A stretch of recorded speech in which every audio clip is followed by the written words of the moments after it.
मनीष भाई, सबसे पहले आपको ये बॉल डालते हुए आपका बहुत स्वागत करता है केपी न्यूज।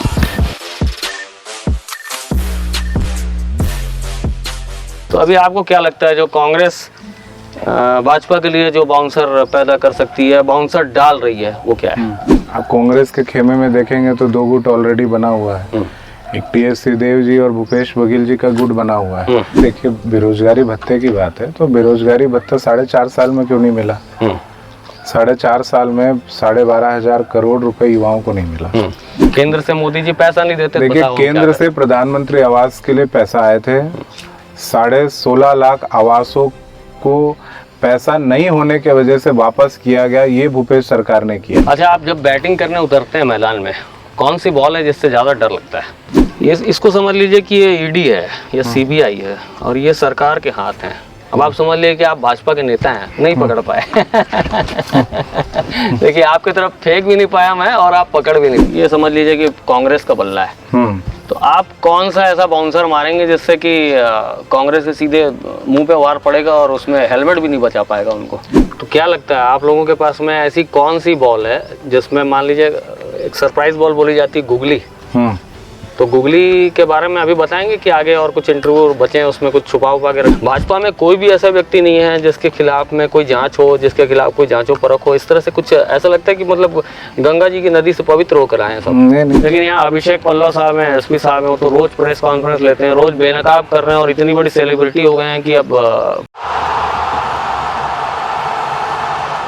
देखिए राजनीतिक पिच पर चाहे वो क्रिकेट की पिच हो, चाहे राजनीतिक पिच हो, या फिर कोई जीवन की कोई मैदान हो या सरफेस हो या पिच हो, वहाँ खड़े रहना, मजबूती के साथ खड़े रहना और उस पर लगातार परफॉर्म करते रहना बहुत ज़रूरी है। तो नेता पिच पर हमारे प्रोग्राम का नाम है और साफ तौर पर मनीष पांडे जी हैं मेरे साथ में। युवा मोर्चा छत्तीसगढ़ में उन्हें पदाधिकारी बनाया गया और रायपुर के भी अभी इंचार्ज हैं। साफ तौर पर आज क्रिकेट के प्रेमी भी हैं और इसी अंदाज में आज बहुत सारी इनसे बातचीत होगी।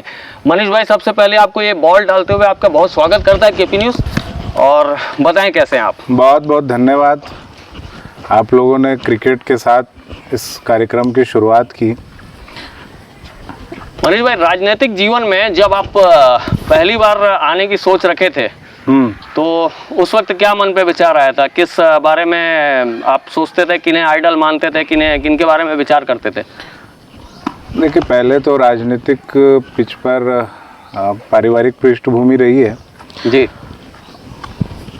और एक आइडल के रूप में शुरू में हम लोग श्री अटल बिहारी वाजपेयी जी को बड़े क्लोजली देखते थे। अच्छा। और मुझे आज भी याद है कि जब छत्तीसगढ़ ये विभाजित नहीं हुआ था जी और एमपी था, तो एमपी में लोकसभा के समय में लोकसभा का बहुत ही चर्चित भाषण एक अटल जी का हुआ करता जी। उस भाषण को हम लोगों ने मेरे मामा जी के घर में सभी लोग ने मिलजुल कर देखा था। तो वहाँ से जी एक थोड़ा सा इन्फ्लुएंस भारतीय जनता पार्टी जी और श्री अटल बिहारी वाजपेयी जी की तरफ से जी उस समय से बचपन में थोड़ा सा आया। अच्छा। था और फिर निरंतर कुछ ना कुछ, फिर उनकी सभाओं को, फिर उनको बहुत ही क्लोजली हम लोगों ने देखा, महसूस किया कि वो किस तरीके के वक्ता थे और उनकी शैली, उनका राजनीति में जो ट्रांसपेरेंसी था, किसी भी चीज़ को बोलते थे तो उस चीज़ को करते थे।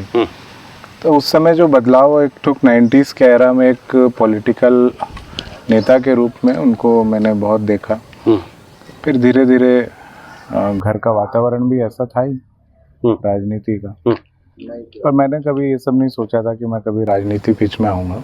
आपके चेहरे, बातचीत करने के हाव भाव और तरीकों में जो पापा जी हैं प्रेम प्रकाश पांडे जी, उनकी छवि बहुत काफ़ी कुछ झलकती है। तो ऐसा कुछ कभी पापा जी को बोलते हुए बचपन से देखते थे, उनके जो बोलने का तरीका अंदाज है या उनकी जो समझदारी है, जो एक प्रकार से वाचाल बात करते हैं और बहुत सारी समझदारी भी, बहुत सारी किताबें भी पढ़ते हैं, तो इस तरह से जो ज्ञान है आपने अर्जित भी किया और काफ़ी कुछ आपके भाषणों में सुनने को भी मिलता है। तो ये जो है ये अपने से आया कि उसको इंस्पिरेशन लगातार लेते रहे पापा जी से? देखिए, नेचुरल है ये तो। हम लोग पहले से ही मैंने जैसे कहा कि पार्टी की सभाओं में जाना, पार्टी के कार्यक्रम में जाना और चीज़ें नेचुरली चलती रही, सुनते रहे, देखते रहे, तो बनता रहा। तो फिर लगता है कि हम लोग भी कुछ करें, समाज के लिए करें, सेवा करें, तो सेवा भाव जागृत होता है।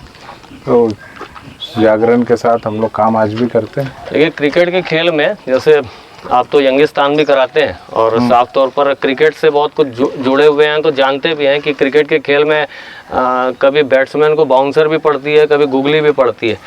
तो अभी आपको क्या लगता है जो कांग्रेस भाजपा के लिए जो बाउंसर पैदा कर सकती है, बाउंसर डाल रही है, वो क्या है?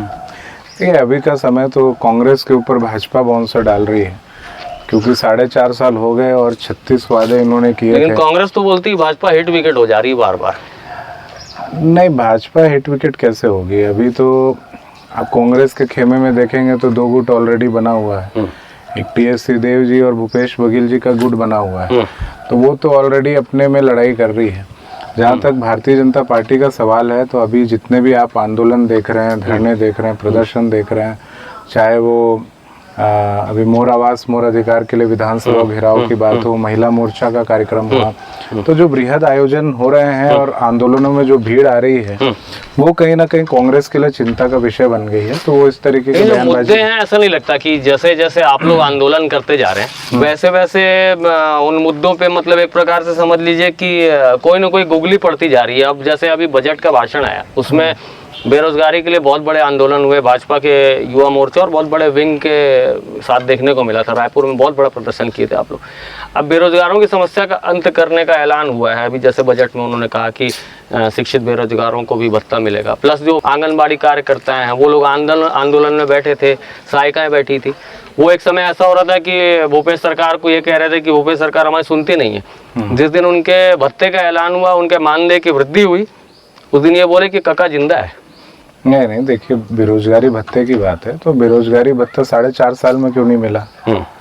4.5 साल में 12,500 करोड़ रुपए युवाओं को नहीं मिला। हमारी सरकार में युवाओं को लैपटॉप मिलता था, हमारी सरकार में युवाओं को मोबाइल मिला उनकी शिक्षा के लिए, पर इनकी सरकार में 4.5 सालों में बंद हो गया। खेल अलंकरण अवार्ड होते थे, वहाँ पे खेल के माध्यम से जो भी नेशनल खेलता तो उनको नौकरियां मिलती थी। आज वो सब चीजें इस बजट में नहीं देखने को मिली। छत्तीसगढ़ ओलंपिक जो कराते हैं, फिर वो भी तो खेल हुआ, वो भी तो आयोजन नहीं, पर उससे कोई बहुत बड़ा इम्पैक्ट खेलों में नहीं देखने को मिल रहा है, उससे कोई नौकरियां नहीं हो रही है, कोई रोजगार नहीं मिल रहा है। और बेरोजगारी भत्ते की बात कर रहे हैं, कांग्रेस की सरकार तो ये दावा करती है कि यहाँ पे बेरोजगारी जो दर है वो 0.8% हो गई है। तो 0.8% हो गई तो भत्ते देने की क्या आवश्यकता पड़ गई? असल में आज तक ये 0.8%, 0.08% इन चीज़ों को ना पब्लिक समझ ही नहीं पाती है। नेता जो है बताते हैं कि मतलब बेरोजगारी दर इतनी बढ़ गई, इतनी घट गई, लेकिन हमने कभी जीवन में ये नहीं सुना कि प्याज कभी 20 रुपए हुई होगी तो कभी वो 15 रुपए में बिकी हो, या कभी कोई माचिस की डिब्बी भी, अभी तो माचिस की डिब्बी में ज़्यादा फ्लक्चुएशन नहीं होता, शक्कर वगैरह हो गया, तेल वगैरह हो गया, तो इसमें कभी नहीं सुना कि 45 रुपए का अगर किलो का तेल है तो वो कभी 44 रुपए या 43 रुपए या 40 रुपए हुआ हो। हमेशा महंगाई बढ़ती ही गई है। तो वो जो रेट फ्लक्चुएशन का जो एक डिजिट फिगर बता के एक बताया जाता है कि ऐसा ऐसा बेरोजगारी दर में कमी है, वो पब्लिक की समझ से परे बात है। तो इसको अगर आम भाषा में आप समझाएंगे तो कैसे? देखिए, आम भाषा में ये समझाना है कि छत्तीसगढ़ में जो भी योजनाएं हैं, 36 वादे किए वो पूरे नहीं हुए, जो भी योजनाएं हैं वो धरातल पर नहीं है। जो योजनाओं से रोजगारी कम हो सकती थी उस तरफ किसी भी तरीके से कोई भी एक योजना कांग्रेस का व्यक्ति बता दे जिससे रोजगार पैदा हुआ और इतने रोजगार छत्तीसगढ़ वासियों को मिले हों। कोई भी एक योजना आज के समय में धरातल पर नहीं है जिससे बेरोजगारी कम हो और रोजगार मिला हो। तो आज के समय में जो हम लोगों ने देखा कि आज हम जहाँ पे रहते हैं वहाँ पे बहुत सारी यूनिवर्सिटीज़ है, यूनिवर्सिटीज़ में इंजीनियर्स निकल रहे हैं, डिप्लोमा होल्डर्स निकल रहे हैं, पर आज भी रोजगार के मामले में छत्तीसगढ़ सबसे पीछे है। और जो भी वादे जो कांग्रेस की सरकार ने युवाओं के साथ किए थे, एक तरह से छला हुआ दिख रहा है। सेम सवाल तो उनकी तरफ से भी आते हैं, सेम सवाल जो आपने मुद्दा रखा, जो देखिए अभी तो सवाल जो है भारतीय जनता पार्टी को पूछना है। अभी तो भारतीय जनता पार्टी अभी से तो भी पूछना है। ऐसा भी है कि केंद्र से, जैसे स्टेट से जुड़ी हुई बात है, तो साफ तौर पर जब भूपेश बघेल जी के ऊपर कुछ आरोप लगाए जाते हैं, आप लोग कुछ कहते हैं, तो वो कहते हैं कि केंद्र से पैसा रुक जाता है। केंद्र से मोदी जी पैसा नहीं देते। देखिए, बताओ क्या केंद्र करें? से प्रधानमंत्री आवास के लिए पैसा आए थे, 16.5 लाख आवासों को पैसा नहीं होने की वजह से वापस किया गया, ये भूपेश सरकार ने किया है। ऐसी कई योजना जो केंद्र की आई हुई योजना है और उसके माध्यम से लोगों को लाभ मिल सकता था, उस योजना को रोकने का काम किया। कोविड आया, कोविड में वैक्सीनेशन हुआ, वैक्सीनेशन में इन्होंने बोला कि ये मोदी इंजेक्शन है, मोदी इंजेक्शन है, ये नहीं लगेगी। आखिर में केंद्र की वो वैक्सीन थी जिसमें करोड़ों लोगों की जान बची आज छत्तीसगढ़ में। तो ऐसे बहुत सारी चीजें जब से मोदी सरकार आई है, लोगों के लिए काम कर रही है, और लोगों की भलाई के लिए, चाहे शौचालय हो, चाहे आवास हो, चाहे नल जल हो, हर योजना को लेकर लोगों के बीच में जाने का प्रयास कर रही है। छत्तीसगढ़ सरकार हमेशा विरोध करती है, और आज इन 4.5 साल में 61,000 करोड़ का कर्ज छत्तीसगढ़ के ऊपर मात्र कांग्रेस की सरकार ने लगाया है। अच्छा, आप जब बैटिंग करने उतरते हैं मैदान में, कौन सी बॉल है जिससे ज्यादा डर लगता है? डर गुड लेंथ की बॉल से। गुड लेंथ की बॉल? Good length. कांग्रेस के पास ऐसी गुड लेंथ की बॉल कौन सी है जिससे डरते हैं आप लोग? नहीं, बिल्कुल हम लोग तो किसी चीज से नहीं डरते। कांग्रेस के पास कुछ तो भी होगा, ऐसे भी नहीं एकदम, मतलब बॉलर इतना भी डिनाई मत करिए। मतलब अगर कभी कभी किसी बड़े देश का मुकाबला छोटे मोटे देश से भी हो जाए तो उसमें भी कुछ ना कुछ तो बॉलर का इम्पैक्ट रहता है। हाँ, एक चीज है, वो गुड लेंथ की बॉल तो कांग्रेस नहीं डाल पाती। यहाँ पर झूठ फरेब जो जनता के बीच में फैलाती है, जो बिना इशू के इशू क्रिएट करती है, उससे थोड़ा सा लगता है। जैसे योजनाओं को लेकर, जो योजना है नहीं उसको लेकर इतना हवा बनाती है। हिमाचल चुनाव में गए, असम चुनाव में गए, छत्तीसगढ़ का इतना गुणगान किया, पर आज के समय वो धरातल पर कहीं भी छत्तीसगढ़ में नहीं दिखता है। और ऐसे ही ये पूरे स्टेट में लोगों को इस तरीके से बेवकूफ़ बनाने का काम करते हैं, पर धरातल में आज तो कुछ दिखता नहीं, एक भी योजना इनकी नहीं दिखती है। ये इसको समझ लीजिए कि ये ईडी है या सीबीआई है और ये सरकार के हाथ हैं। अब आप समझ लीजिए कि आप भाजपा के नेता हैं, नहीं पकड़ पाए। देखिए, आपकी तरफ फेंक भी नहीं पाया मैं और आप पकड़ भी नहीं पाए, लेकिन कांग्रेस की तरफ जब फेंका जाता है तो कांग्रेस वाले उसको पकड़ कर ये बोलते हैं कि ये जो फेंका जा रहा है ये एक साजिश है, ये एक प्रकार का चक्रव्यूह है जिसमें हमें लपेटा जा रहा है। नहीं, ईडी कोई नया नाम नहीं है। ये 2014 के पहले भी ईडी थी, सीबीआई थी, इनकम टैक्स थी, और सभी चीज़ों के लिए पहले अगर आप इमरजेंसी से लेकर अभी तक बात करें तो इन सब सरकारी उपकरणों का जो दुरुपयोग कांग्रेस की सरकार में और शायद ही किसी सरकार में, अगर कोई भ्रष्टाचारी है उसके लिए ये संस्थाएं बनी हैं, चाहे सीबीआई हो, ईडी हो या इनकम टैक्स हो। तो जो भ्रष्टाचार करेगा उसके खिलाफ ये कार्रवाइयाँ होंगी। अब बॉल पकड़ लीजिए, मुझे बैठ दीजिए। अब ये है कि आप समझ लीजिए कि आप बॉलिंग पे हैं और ये समझ लीजिए कि कांग्रेस का बल्ला है, तो आप कौन सा ऐसा बाउंसर मारेंगे जिससे कि कांग्रेस के सीधे मुंह पे वार पड़ेगा और उसमें हेलमेट भी नहीं बचा पाएगा उनको? देखिए, हम लोगों की हर बॉल बाउंसर होगी अभी आने वाले 6 महीने में, और जो भी चीज़ें इन्होंने जो वादे किए थे, जो वादे पूरे नहीं कर पाए, ये जनता के बीच में ले जाने वाला बाउंसर, सबसे उपयोगी बाउंसर अभी 6 महीनों में मुझे दिखता है, और वो अच्छे से पूरे संगठन भारतीय जनता पार्टी का प्रत्येक नेता कार्यकर्ता कर रहा है। लेकिन उसमें ऐसा मत हो कि आप लोग नो बॉल और वाइट बॉल ज़्यादा डालते रहें और पता चल रहा है कि जो बल्लेबाज ऐसे खड़ा हुआ है वो अपने आप ही खड़े खड़े ही जीत जाए, इधर उधर से पता चल रहा है। वो टिकट पे बात आ रही है, जैसे टिकट विकेट इधर उधर बढ़ गई और उसके बाद फिर वही योजना समझ में नहीं आई जनता को, या फिर भाजपा की बातें नहीं समझ पाए, काका जिंदा वाली आवाज़ आ गई, तो वाइट बॉल और नो बॉल हो गई तो फिर गड़बड़ हो गया ना बहुत सारे। नहीं, देखिए, वाइड और नो बॉल तो हर दोनों टीम से होता है, कोई ऐसा नहीं है कि सिर्फ भाजपा से वाइड नो बॉल और कांग्रेस से वाइड नो बॉल नो। ये तो कोई क्रिकेट के पिच पे है तो बिल्कुल सब चीजें होती है, पर आखिरी में जो मैटर करता है उस वाइड नो बॉल के बाद जीतता कौन है। तो उस चीज के लिए जो प्रक्रिया या प्रोसेस है, उस प्रोसेस में भारतीय जनता पार्टी लग चुकी है, और जनता के बीच में जाकर उस चीज को लोगों के बीच में बताने का काम भी भारतीय जनता पार्टी अनिल कुंबले जैसे एक बॉलर रहे, महान बॉलर रहे, वो उनके कई रिकॉर्ड्स रहे। एक बार उन्होंने 10 के 10 विकेट ले लिए थे। तो क्या लगता है आप लोगों के पास में ऐसी कौन सी बॉल है जिसमें मान लीजिए एक सरप्राइज बॉल बोली जाती है गुगली, तो गुगली के बारे में अभी बताएंगे कि आगे और कुछ इंटरव्यू बचे हैं उसमें कुछ छुपा के रखे हैं कि गुगली ऐसी होगी? देखिए, गुगली अभी हमारे शीर्ष नेतृत्व के नेतृत्वकर्ता लोग आ रहे हैं और वो गुगली में भी मास्टर है और यॉर्कर में भी मास्टर है और वो छत्तीसगढ़ के लोग भी जानते हैं, पूरे देश के लोग जानते हैं। एक चीज समझाइए ना, जैसे कि अगर भ्रष्टाचार की बात है, किसी ने भ्रष्टाचार किया उस पर जांच होनी चाहिए, इस बात से मैं भी सहमत हूँ। लेकिन क्या पूरे देश भर में जो भाजपा के विरोधी हैं, दल के लोग हैं, उन्हीं पे भ्रष्टाचार की गाज गिरेगी या उन्हीं की जांच होगी? भाजपा में कोई भी ऐसा व्यक्ति नहीं है जिसके खिलाफ में कोई जांच हो, जिसके खिलाफ कोई जांचो परख हो? इस तरह से कुछ ऐसा लगता है कि मतलब गंगा जी की नदी से पवित्र होकर आए हैं सब? नहीं, गंगा जी की नदी से पवित्र होकर नहीं आए हैं, पर जो एक डिसिप्लिन भारतीय जनता पार्टी में है आज के समय में, आप देखेंगे कि 2014 से लेकर अभी तक खासकर इन केंद्र के किसी भी एक मंत्री पर किसी भी तरीके का कोई दाग नहीं है। और जो मोदी जी ने पहली बार में कहा था कि जीरो टॉलरेंस, उस जीरो टॉलरेंस की नीति में वो अभी निरंतर चल रहे हैं।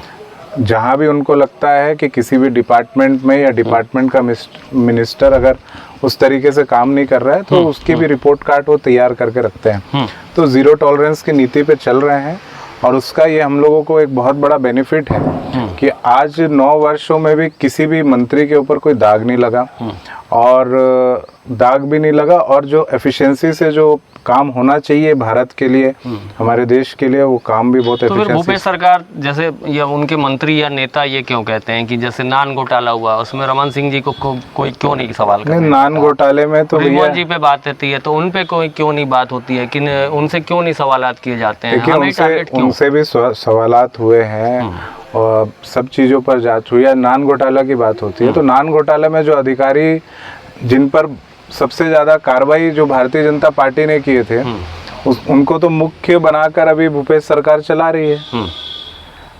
अगर कार्रवाई करनी है तो पुरानी है और जांच कर ले। पूरे 4.5 साल तो उन्हीं की सरकार रही है, जांच क्यों नहीं कर रहे हैं भाई? तो आप लोग क्यों नहीं करा पा रहे हैं? आप लोग भी तो करा सकते हैं। ऐसा तो नहीं है कि वही करेंगे वही सब। अभी तो राज्य की सरकार उनके हाथ में है, केंद्र तो आपके हाथ में। केंद्र हमारे हाथ में, राज्य की सरकार उनके हाथ में है, सब चीज उनके पास डाटा है। वो क्यों नहीं जांच करा रहे हैं? जांच करा ले, पुलिस उनकी है, छत्तीसगढ़ पुलिस उनकी है। नहीं, लेकिन अगर कोई भी ओवरऑल पावर की बात मैं मतलब उसमें एक आंसर डिप्लोमेटिक नहीं, इसको स्टैंड बाय लीजिएगा। जैसे दिल्ली में देख लीजिए मनीष सिसोदिया और ये वो आप पार्टी के, उसके बाद में छत्तीसगढ़ में देख लीजिए इनके ऊपर अभी जांच चल रही है। देवेंद्र यादव हो गया और भी कई नेता हो गए, गिरीश दिवांगन हो गया, इनके ऊपर हो गया और कई अधिकारी हैं।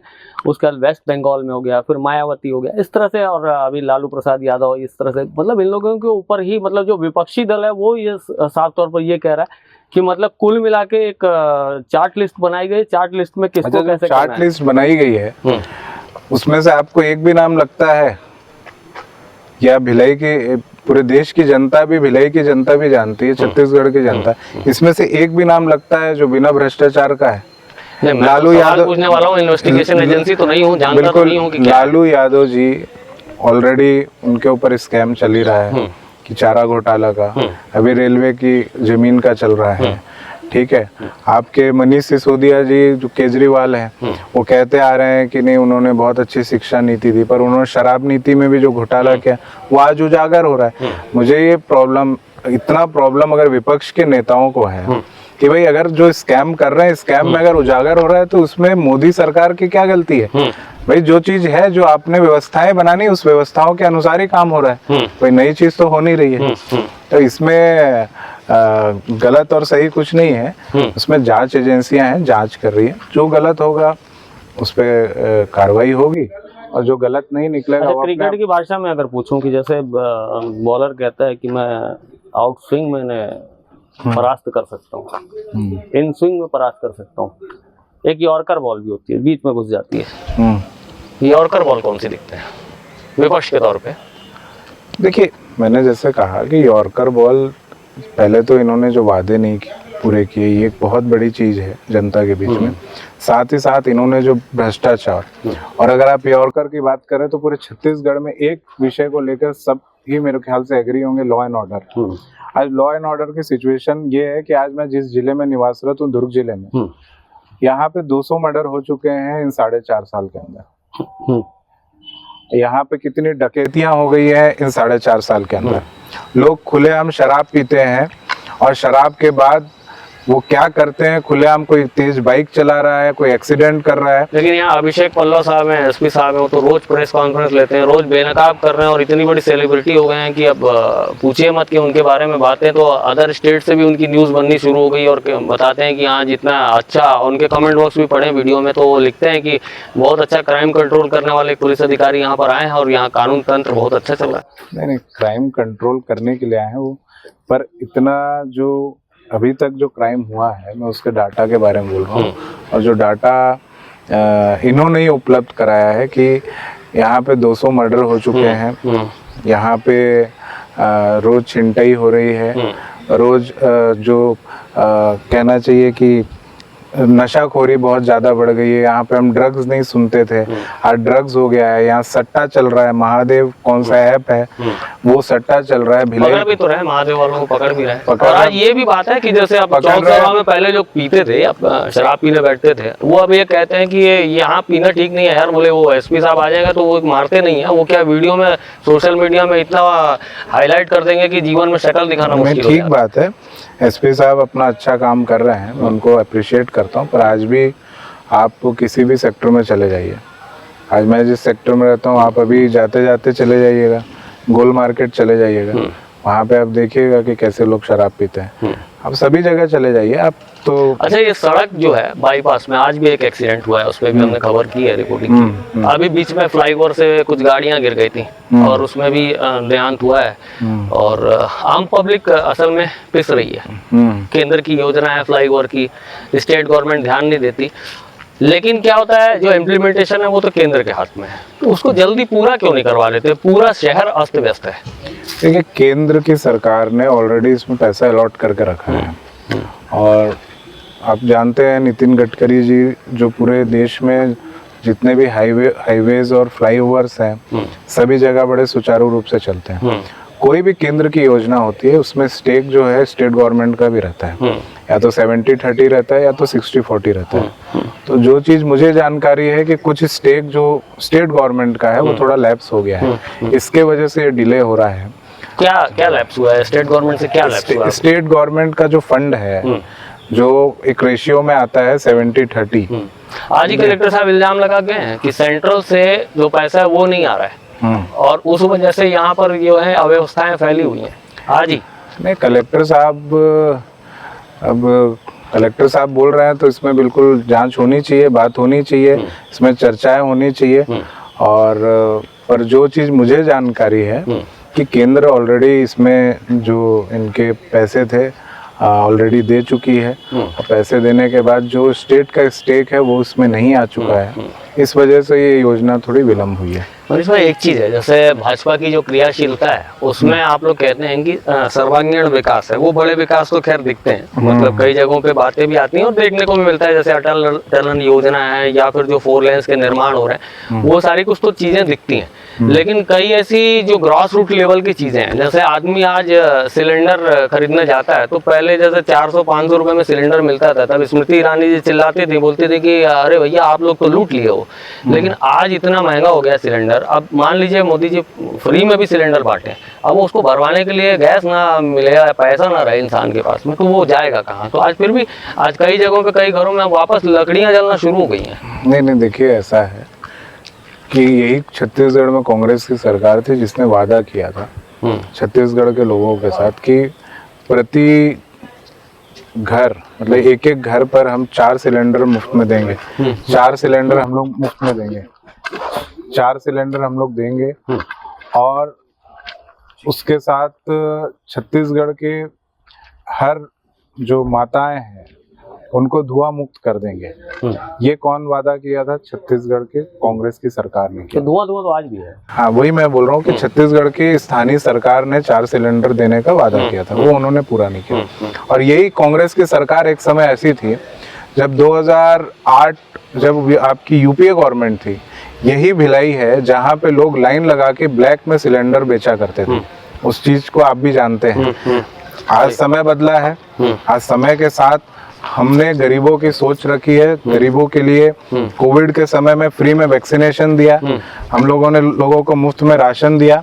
ऐसी हर योजना जो गरीबों को मिलनी चाहिए उसके लिए हम लोग काम कर रहे हैं। तो थोड़ा उथल पुथल होगा पर उसके बाद भी जो हमारा जो ये पिच है क्रिकेट की, उसमें ऐसा लगता है कि जैसे बैट्समैन कोई है ही नहीं, दोनों साइड से बॉलर आ गए हैं। वो भी बाउंसर मारते हैं और आप लोग भी बाउंसर मारते हैं। वो ये कहते हैं कि केंद्र से पैसा नहीं आया, आप लोग कहते हैं राज्य वाले पैसे नहीं दे रहे। तो इसमें मतलब निर्णय कैसे निकलेगा? आखिरकार देखिए, फ्लाईओवर है, उसमें जनता तिल तिल के उसमें मर रही है। रोज का अगर कोई वहां से गुजरे तो वो समझ पाएगा कि आप भी गुजरते होंगे, देखते होंगे, धूल दूषित वातावरण रहता है और बीमारियां अलग और दुर्घटनाएं और निर्मम मौतें होती हैं। दूसरा, ये सिलेंडर वाली बात आई तो उसमें भी मतलब इस तरह से अगर पटाक्षेप करते रहेंगे, इस तरह से एक दूसरे पे बाउंसर ही मारते रहेंगे, तो आखिरकार मतलब ये क्रिकेट का मैच कैसे होगा फिर? ये देखिए, आप कोई भी निर्माणाधीन जो चीज होती है, जब तक वो बनती नहीं है तब तक दिक्कतें होती हैं। जब बन जाती हैं तो सबसे ज्यादा सुविधा भी जनता को होती है। जो भी डिले हुआ है वो निश्चित तौर पर नहीं होना चाहिए।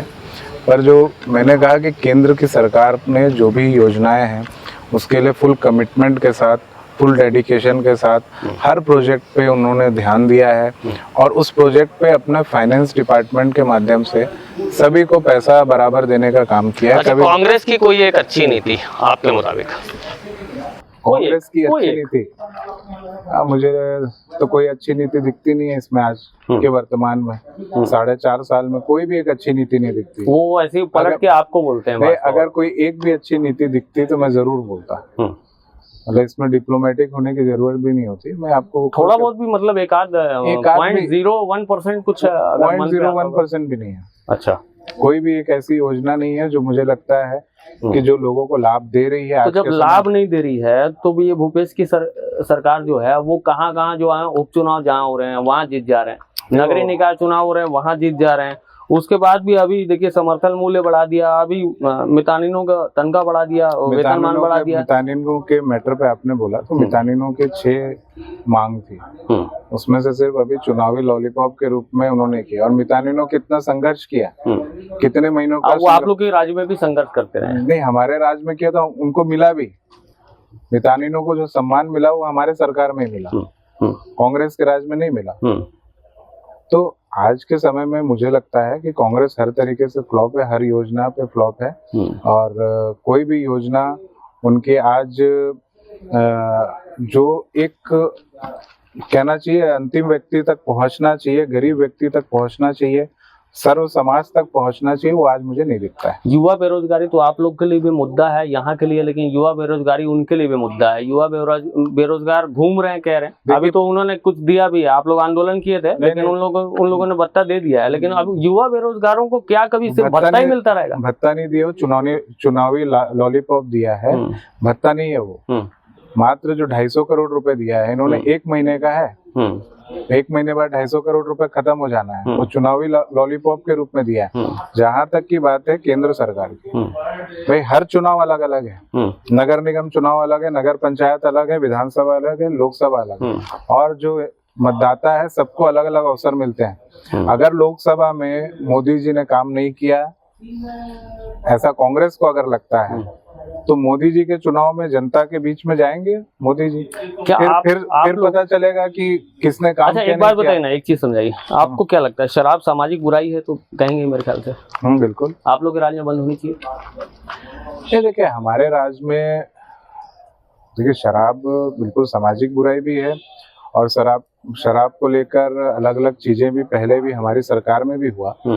पर हमारी सरकार में कभी भी किसी को किसी तरह की छूट नहीं मिली। आज के समय में हमारी सरकार में 700 दुकानें थी। इन्होंने शराबबंदी का वादा किया था, गंगा जल की कसम खाकर। आज 1400 दुकानें पूरे छत्तीसगढ़ में है। छत्तीसगढ़ आज के समय में 3रे नंबर का स्टेट है जो आपके नशाखोरी में। तो ये इनके राज्य में हो रहा है। आज जवाबदेह कांग्रेस सरकार है। आज अच्छा, नक्सलवाद पे बात कर लें। बिल्कुल। नक्सलवाद पे क्या लगता है आपको, कांग्रेस को कितना नंबर देंगे सफाया के लिए? नहीं, देखिए सफाया नहीं है। अभी जितनी भी घटनाएं हो रही हैं, या उस पे हमलावर तरीके से जो हम लोग एग्रेसिव मोड पे आके नक्सलिज्म को खत्म करने वाली बात जो करते हैं। नक्सलिज्म जो है एक विचारधारा है और विचारधारा के खिलाफ निरंतर लड़ाई चल रही थी। और निरंतर लड़ाई अगर किसी ने की तो आपके यहाँ, आप विचारधारा कह रहे हैं, आपके यहाँ जो पूर्व मुख्यमंत्री रमन सिंह साहब हैं वो आतंकवाद मानते हैं नक्सलवाद से? नहीं, मैं वही बोल रहा हूँ कि नहीं, मतलब वो आतंकी विचारधारा है। एक विचारधारा मतलब आतंकी विचारधारा है।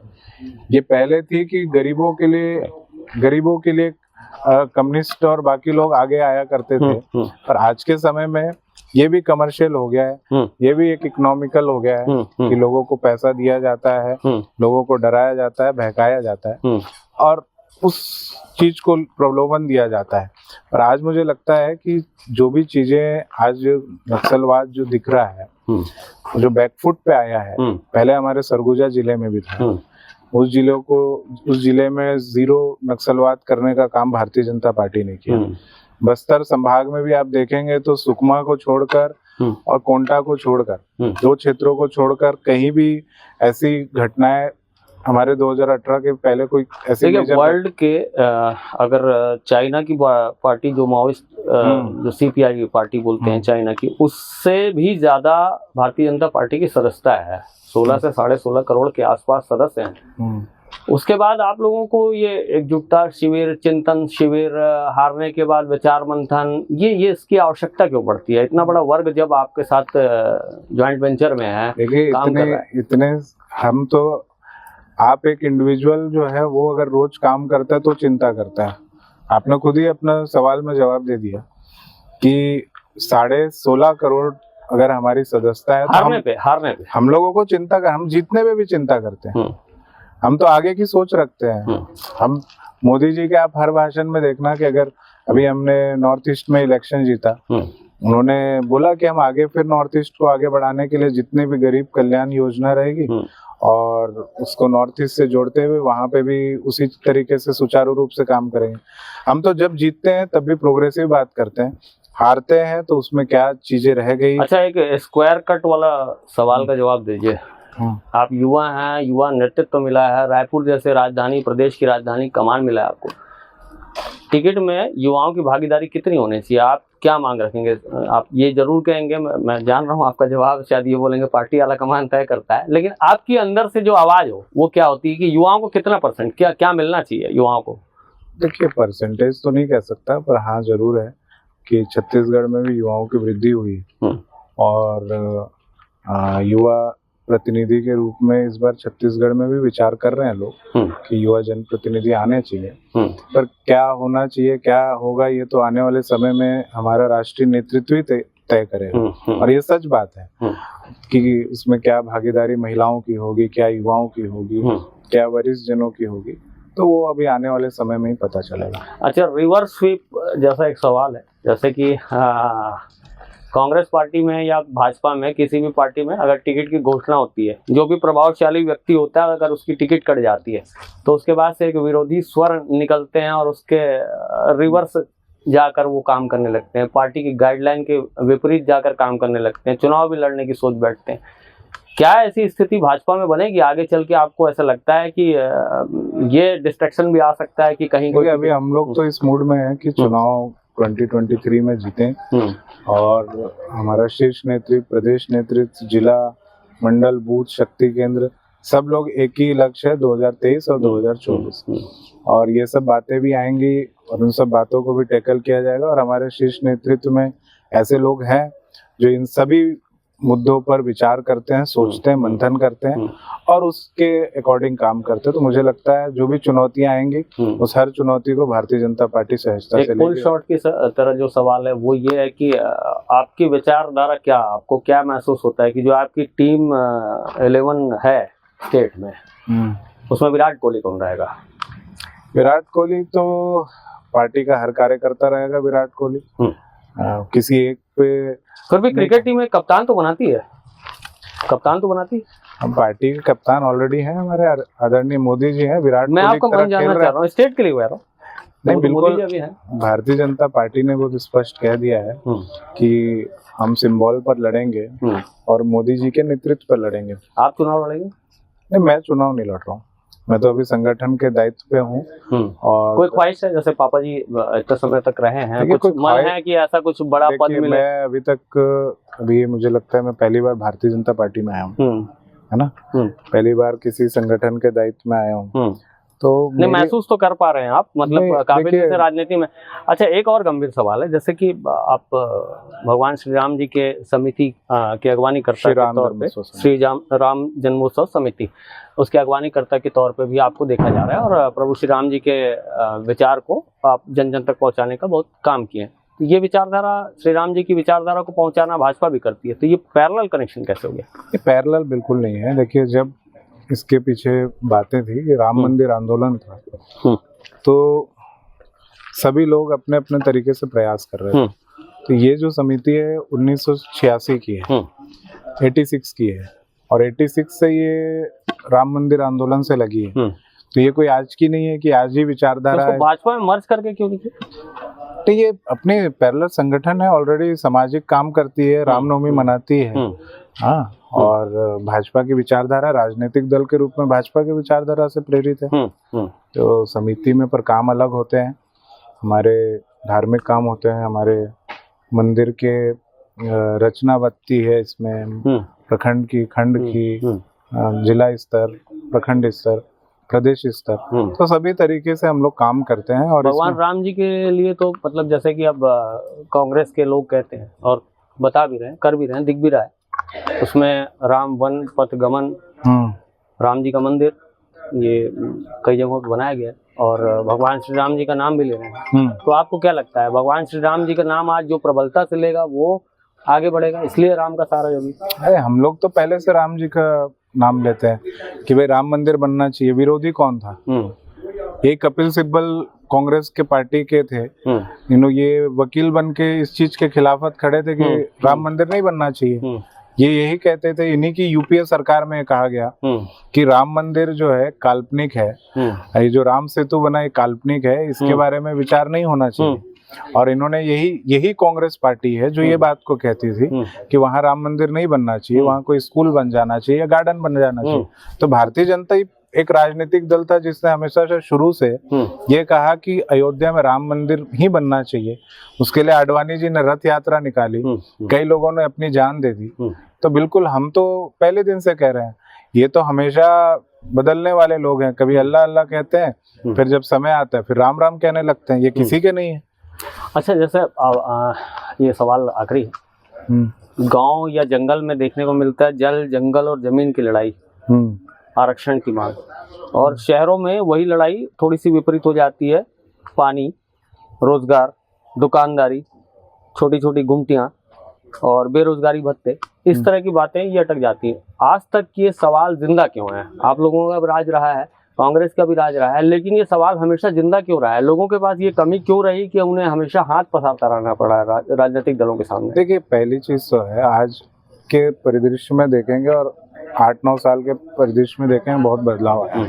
आज पहले किसी देश के प्रधानमंत्री ने लाल किले से बोला था कि शौचालय बनना चाहिए, कभी किसी ने बोला था क्या कि घर बनना चाहिए, कभी किसी ने बोला था कि नल होना चाहिए, कभी किसी ने बोला था कि 2023 तक या 2022 तक सभी जगह इलेक्ट्रिफिकेशन होना चाहिए। तो ये सब जो भी चीजें हैं, आज पहले दिन से जो हमारा कंसंट्रेशन रहा है भारतीय जनता पार्टी का और आदरणीय मोदी जी का, वो एक ही कंसंट्रेशन रखा है कि गरीबों तक पहुंचना, अंतिम व्यक्ति तक पहुंचना।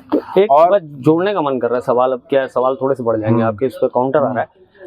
गोबर खरीद रहे हैं बोलते हैं, भूपेश सरकार गोबर खरीद रहे हैं बोलते हैं। धान का समर्थन मूल्य जो भाजपा ने कभी बढ़ाया नहीं था, उसको 2500 रुपए किया, फिर अभी 2800 रुपए कर दिया।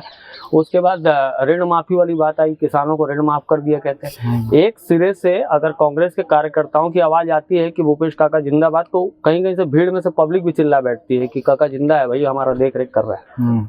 तो फिर ये आवाजें क्यों आती हैं अगर वो लोगों को कुछ मिल नहीं रहा है? मैं एक चीज ये पूछना चाहता हूँ कि कांग्रेस की सरकार में सिर्फ क्या किसानी है? क्या शिक्षा कर्मी नहीं है? क्या पुलिस कर्मी नहीं है? क्या ऐसे लोग नहीं है जिन्होंने उनको कांग्रेस को इतनी सारी सीटें देके यहाँ पे जिताया है? ऐसे सभी वर्ग के लोग हैं जिन्होंने वोट दिया है। जहाँ तक किसानों की बात आप कर रहे हैं, किसानों की सिर्फ ये बोनस दे देने से नहीं हो जाएगा। किसानों का सही समय पे उनका समर्थन, आपका सही समय पे उनका पेमेंट नहीं होता है। हाँ, 1 नवंबर को पहले उठाव होता था, फिर पहले दिसंबर हो गया, फिर उसके बाद जो यहाँ पे किसानों को जो बाकी चीजें हैं, जो पदार्थ जो लगते हैं वहाँ पे आपके जमीन के लिए, वो सही समय पे सही उचित दाम पे नहीं है। आज किसानों को बहुत सारे दूसरे भी चैलेंजेस हैं, ये सब तो अभी, और किसानी क्षेत्र कितने हैं टोटल, कितने जिले ऐसे हैं जो प्रभावित होते हैं। तो ये सब जो बातें हैं, ये सब बातें सिर्फ कहने में अच्छी लगती है। और इन्होंने तो कहा था कि भाई किसानों को हम एक साथ देंगे, 4 किस्त क्यों देनी पड़ रही है कांग्रेस की सरकार को? 4 किस्तों में क्यों दे रही है? एक किस्त में क्यों नहीं दे रही है? एक तरह से रिजर्व बैंक से लोन लेती है और वही लोन जो है बांटने का काम कर रही है। आज प्रत्येक व्यक्ति को इसी के वजह से 35,000 रुपए, प्रत्येक व्यक्ति को 30 से 35,000 रुपए एक छत्तीसगढ़ के निवासी को लोन आ गया है। क्रिकेट के पिच में मेन स्ट्रीम बॉलर भी होते हैं, मेन स्ट्रीम के बैट्समैन भी होते हैं, और एक जॉन्टी रोड जैसे या फिर जो अपने यहाँ जो अच्छे प्लेयर्स हैं, फील्डर होते हैं, फील्डर वो भी होते हैं। तो आपकी टीम में वैसे कौन कौन से प्लेयर हैं जिनको आप मेन स्ट्रीम में जो अपिश क्रम है बल्लेबाजी का वहां उतारना चाहेंगे, बॉलिंग में आप उसको उनको परफॉर्मेंस देना चाहेंगे? मतलब मन की बात है, पार्टी गाइडलाइन तो तय करती है, मन की बात में आपको क्या लगता है? जैसे मैं तो बहुत छोटा सा कार्यकर्ता हूँ, मैं कोई नहीं हूँ कि किसी के लिए तय करूँ कि कौन, नहीं आप तय नहीं करेंगे, आपकी मनोदशा क्या है ये समझना चाह रहे हैं। देखिए मनोदशा क्या है, हमारे मोदी जी कैप्टन है, वो जहाँ जिसको सेट करेंगे, किसको कहाँ फील्डिंग करनी है, किसको कहाँ बॉलिंग करनी है, किसको क्या करना है, उस हिसाब से सब लोग लग जाएंगे। मोदी जी सेट करेंगे, फिर आप लोग क्या करेंगे? आप लोग युवा हैं, आप लोग की समझदारी में, मतलब स्टेट के हिसाब से आप लोग कुछ उनको देंगे ना, बना के कुछ स्ट्रक्चर बना के देंगे ना। सारा कुछ मोदी जी तो चलिए स्लैब ढलाई कर देंगे, वो नीचे से जो नींव है वो तो आप बना के देंगे। नींव बनाने का हम लोग काम कर रहे हैं। अभी 15 तारीख को प्रधानमंत्री आवास के लिए हम लोग घेराव करने जा रहे हैं, फिर उसके बाद 17 तारीख को बूथ सशक्तिकरण के लिए काम कर रहे हैं। हम लोग जितना भी नीचे का काम है वो हम लोग कर ही रहे हैं, और वो करने के बाद जब मोदी जी को जैसा जो लगेगा किसको कहाँ प्लेस करना उस हिसाब से करेंगे काम। ये है मनीष पांडे साहब, साफ तौर पर क्रिकेटिंग लैंग्वेज में बात किया था और कोशिश की कि आज क्रिकेट की भाषा में भी आप लोगों को ये इंटरव्यू समझ में आ जाए। और राजनीति भी एक प्रकार से एक क्रिकेट ही है समझ लीजिए, और उसमें समझ लीजिए कि भविष्य तय नहीं होता, कौन जीतेगा कौन हारेगा। कई बार मैच पासा पलट देते हैं, कई बार मैच में जीतने वाला जो टीम, जीतने वाली टीम रहती है वो हार जाती है, कई बार जो मास्टर ब्लास्टर जैसे खिलाड़ी रहते हैं वो जीरो में भी आउट हो जाते हैं, और कई बार जो बॉलर है वो अंतिम बॉल पे छक्का मारकर मैच भी जिता देते हैं। तो इस तरह से ये इनके विचारधारा है। साफ तौर पर कह रहे हैं कि अभी भविष्य में आगे चल के बहुत सारे बड़े आंदोलन होने वाले हैं भाजपा के, जिसके लिए उन्होंने कमर कस ली है। साफ तौर पर कह रहे हैं कि मोदी जी अभी सुप्रीम लीडर हैं, बेस ये लोग तैयार कर रहे हैं। अगर ये बातचीत आपको अच्छी लग रही हो तो इस बातचीत को आगे बढ़ा सकते हैं। हमारे प्रोग्राम आपको पसंद आ रहा होगा तो उसको लाइक कर सकते हैं। आपके कोई विचार हैं इस बातचीत में, मुझसे भी सवाल हैं, मनीष जी से भी सवाल है, तो आप कर सकते हैं। मुझसे क्या चाहते हैं और किन का इंटरव्यू लूँ, ये आपको अगर अच्छा लगता है बताना मुझे, तो ये बता सकते हैं। इस वीडियो को जरूर आगे बढ़ाइएगा, केपी न्यूज़ को जरूर सब्सक्राइब करिएगा। न्यू वीडियोस के अपडेट पाने के लिए सब्सक्राइब करें केपी न्यूज़ को और बेल आइकन को दबाएं।